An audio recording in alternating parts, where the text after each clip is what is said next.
नमस्कार. आज आम्ही निघालो होतो कोल्हापूरला अंबाबाईच्या दर्शनाला. बाहेर खूप छान वेदर होतं. हिरवेगार डोंगर, कधेमध्ये येणारा पाऊस, थंड हवा, मन अगदी प्रसन्न झालं. आणि 5 तासाच्या प्रवासानंतर फायनली आम्ही कोल्हापूरला पोहोचलो.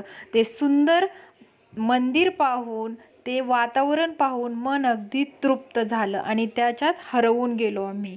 इतकं सुंदर असं हे रेखीव मंदिर बांधलेलं आहे की त्याची तुलना शब्दात होऊ शकत नाही. एवढं छान ते पाहून मला तर फार आनंद झाला. आणि 1.5 तासाच्या रांगेत उभा राहून नंतर आमचं छान असं दर्शन झालं. आम्ही बाहेर आलो, थोडेसे फोटो काढले आणि इथला प्रवास संपवून आम्ही पुढे ज्योतिबाच्या डोंगरावर गेलो. तर ह्याचा पुढचा पार्ट बघायलाही विसरू नका.